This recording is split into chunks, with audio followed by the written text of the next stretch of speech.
In case about Rich Homie Quan and just kind of following it these past 2 days. I knew exactly who he was, and I had an idea of him and his association with Young Thug. And when I just started like listening to some of the interviews, most recent interviews, it just made me think about, like, man, some of my students who was addicted to drugs, and they talked about the drug use. They talked about the popping mollies, popping perks, and even using cough syrup. One of my students described like what he would do. He would take Jolly Ranchers and then he'll melt it down and then he'll add the cough syrup to it, and then they'll just talk about like just getting high and getting drunk, and even some of my students talked about how they would take Viagra and take Viagra with alcohol and different things. One of the things that I've pulled out of this story concerning Rich Homie Quan is the fact that, he was saying like there are times that he couldn't stay awake. He couldn't stay awake. So it was a family member who introduced him to Molly. Now, most recent, I don't know if that was the cause of death. There are speculations saying that it could have been a drug overdose.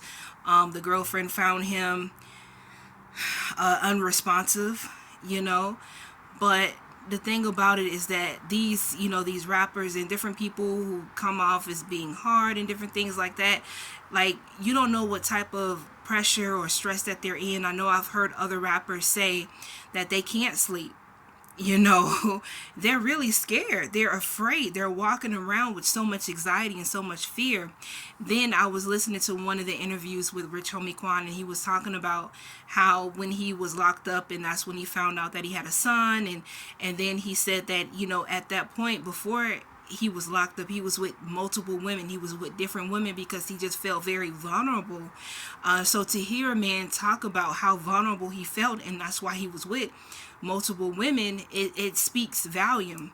And then there's an interview that he did when he's talking about his addiction. There's quite a few different interviews where he talks about his addiction to Molly, and how it was a family member who presented Molly to him, all because he was getting a lot of shows. He was booking a lot of shows, and he couldn't stay awake. So they said, hey man, take this Molly. So he started taking Molly, and he said it got to a point where he became addicted to it. He was addicted to it, and then what was happening was, he said he started taking those pills before he would brush his teeth in the morning. Like, these are real issues. These are real things. These are real struggles that people are going through. And I know that he's known for being transparent in his rapping and his rapping style and his rapping skill. But we can't just kind of gloss over the addiction part of it, where people are glamorizing and people have it in their music videos. And even, like I said, my students they would just talk about, like, yeah, this how you do this, Miss Christina, this how you do that, and this. And I'd be like, man, y'all are so young. Y'all are so young, especially the ones who talking about they be popping, taking Viagra with alcohol. And I'm like, bruh. But no, it's just a heartbreaking situation, because Rich Homie Quan, he's around my age, and I just felt like I needed to say something, because our children, our babies, are getting addicted at a very young age to stuff like this, and it's being glamorized. And there need to be even more conversations talking about it, because even in the interview that Rich Homie Quan did with I think it was called Mother or something like that, I did post a video in here, so you'll see where to go to it, and if you want to watch the video on YouTube. And he talked about how he was clean for 5 years. So I don't know if he had a relapse. I don't know. Nobody really knows unless you were there with him in that moment when he took his last breath. But I just want to say that, my students would talk about it so much so, and that I'm just like, man, this is sad. You have your whole life ahead of you, but you're addicted. But I get it, because as I shared openly before, I struggled with substance abuse as a 5-year-old. So from age 5 to age 11. So that's 6 years of getting high, and the same type of effect that like Molly or ecstasy, and it has the same components in it. It's like interchangeable, but one may have a little bit more of a certain substance in the genetic makeup of it. But that psychedelic feeling that you get, you know, the energy, the feeling of like just like euphoria, you feel really good, you feel warm, you feel like, oh, I can conquer the world. And I had all those feelings as a 5-year-old girl. 5-year-old, 6-year-old, 7-year-old, 8-year-old, 9, 10, 11. Like, what if my mom didn't catch me foaming out the mouth? I probably wouldn't be here today.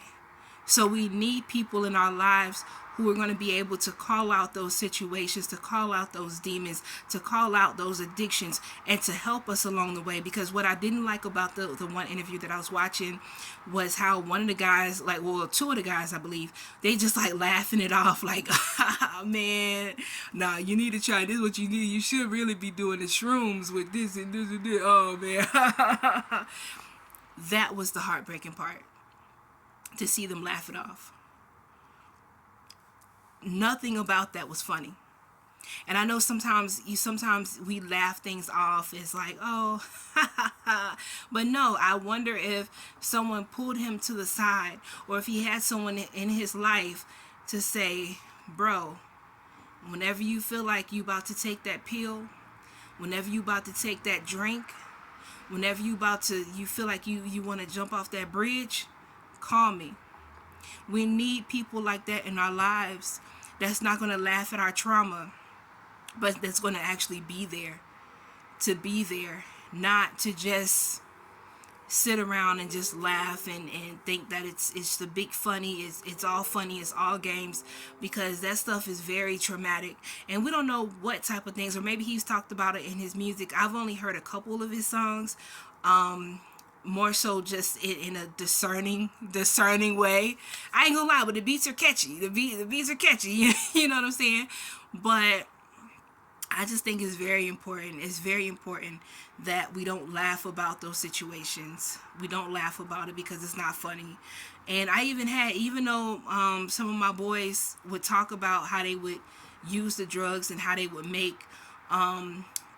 like the scissor that Lil Wayne talks about, and how I don't know if Lil Wayne is still addicted to it, where it's basically cough syrup. So that's why now you have to show your ID in order to purchase those items. And then if you've been to Walmart and stuff, I think all stores now have it locked up behind the counter. But it's very, very important that we have these serious heart-to-heart conversations. And if you don't have the capacity to help somebody who is struggling with drug abuse or anything like that, find someone else, give them the information, be a soft space for them, a safe space for, I said soft space, but be a safe space for them as well, so they know that they can reach out to you. I believe the number for the one hotline, I can't say the name because my videos get flagged, but it's 988-988-988.